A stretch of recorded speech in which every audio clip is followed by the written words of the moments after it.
Okay, so there's one final thing that we have to talk about when it comes to your cover, and that's your back cover. Please, please, please, please, please, the one thing you don't want to do with your back cover is what I see everyone doing because they can't be bothered to actually put some effort into their back cover, and that's leaving it empty. Never leave your back cover empty. Why? Because it's the most unprofessional thing I see when it comes to books. Do you think a shopper on Amazon is going to click on your book and not look at your back cover? They probably are. They're probably going to click on your cover to look at your front cover, and then they're going to scroll to the second image which is available, which is your back cover. So if you know your shopper is actually going to see your back cover, why would you leave it empty? You have an opportunity to show your future customer that your book is worth it, that your book is valuable, that they should buy your book, not everyone else's book. So I don't see any benefit whatsoever leaving your back cover empty. What is the benefit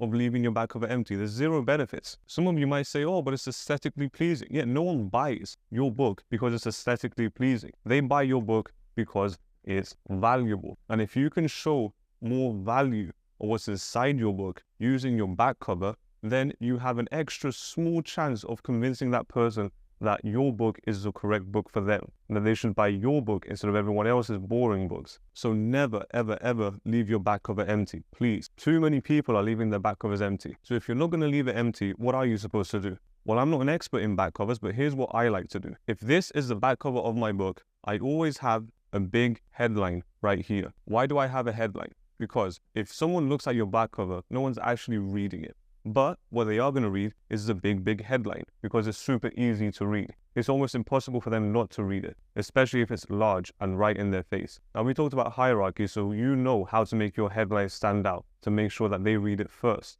Once I have my headline, and it's very important that you create an engaging headline. Don't put just your book title, don't put anything like that. Put a headline that's going to make them read the rest of your body text, which is the next part of the book cover, your body text. What are you going to talk about in your body text? Well, you're going to talk about whatever you talked about in the description. All your features of your book, all the benefits that the reader will get after reading your book. What about your book is valuable? What about your book is different? What's your USP? You have the opportunity to talk about everything right here in your body text on your back cover. Most likely no one's going to read it, but that shouldn't stop you from creating a really good back cover. Why? Because having an empty back cover is basically like getting ready to go to a wedding or something, or getting ready, looking good to go somewhere, but you don't smell good. You look good, but you don't smell good. If you just sprayed a little bit of cologne or some deodorant and you smell good, then you get that extra 10% boost in confidence, and people acknowledge it. When they come and hug you, they're like, oh wow, you smell good. You not only look good, you smell good. So you have the whole package.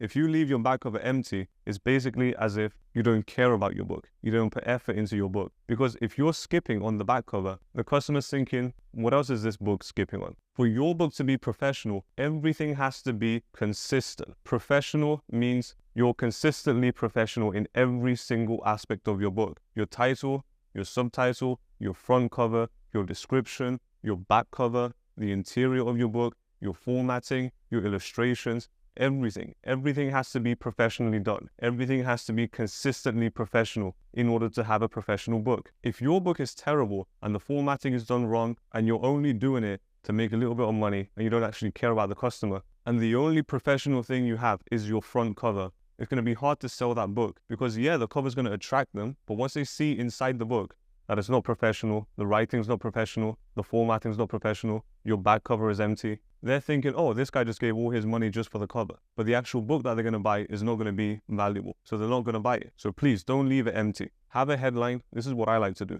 Every back cover is different. You can have different things. If you're making coloring books, you can just have your illustrations. You can still have a nice headline though. So I like to have a headline. I like to have body text. And since your barcode is going to go here, sometimes I like to have a little illustration here or something, or a little image. Just something that will have a visual attraction in a way.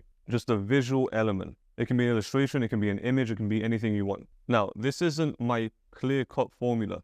This is just what I started off doing. What I do now is I like to have my headline and I would have a visual thing here in the corner, or I'll have a visual thing in the body text. So the text will go around that visual thing. And that will be super, super easy to read because the text breaks up. It'll be nice to look at because you have visual elements and you have a nice big bold headline. so someone's going to read it. Now, consistency is super key when it comes to your back cover, not just for it looking professional, but for it making it look as if it's part of the front cover as well. So you want to select the same fonts because that's going to give you a consistent back cover. If you have a bunch of books in your brand, so if you're doing a cookbook niche and you have Indian, Greek, Chinese, Mexican, and all the other foods, then you can take away this visual element, you can cut this a little bit, and instead of having text here, you can have all your other books, which is going to give you a bunch of social proof. So here you're going to have your headline, you're going to have a little bit of text, and then here you're going to show your other books. So just by looking at your back cover, customers know that this guy knows what he's doing. This book is professional. Why? Because it wouldn't have been professional or it wouldn't have succeeded. People would not have bought it. People would not have created it unless the other 3 books that you have are also good. And since you have a brand, that means you actually know what you're talking about. So your back cover is such a good way to show off your other books as well. Especially if someone buys the book, they are going to look at the back cover. When they open the package from Amazon, they're looking at the back cover. So even though you might be thinking, but no one looks at the back cover on Amazon, yeah, but they do when they buy the book. And the best way to have someone buy your other books in your brand or the other books that you create is by over-delivering the first time. So when someone buys your book the first time and they get it and they say, wow, the front cover is amazing. The back cover is professionally done. The inside, the writing is amazing. Then they're going to leave a positive review. And then because you over-delivered, they're more likely to buy your other books that you show in your back cover. So your back cover is super important, not only to show the value of the book that you're making, but also to give you more social proof by showing off all your other books. Now, the back cover only applies to your paperback books because Kindle books only need the front cover. Now, I'm going to show you in the practical video down below how to download the template and what you're supposed to do, the dimensions and everything, and how I like to format my back cover. But this is what we're going to follow in the practical guide down below.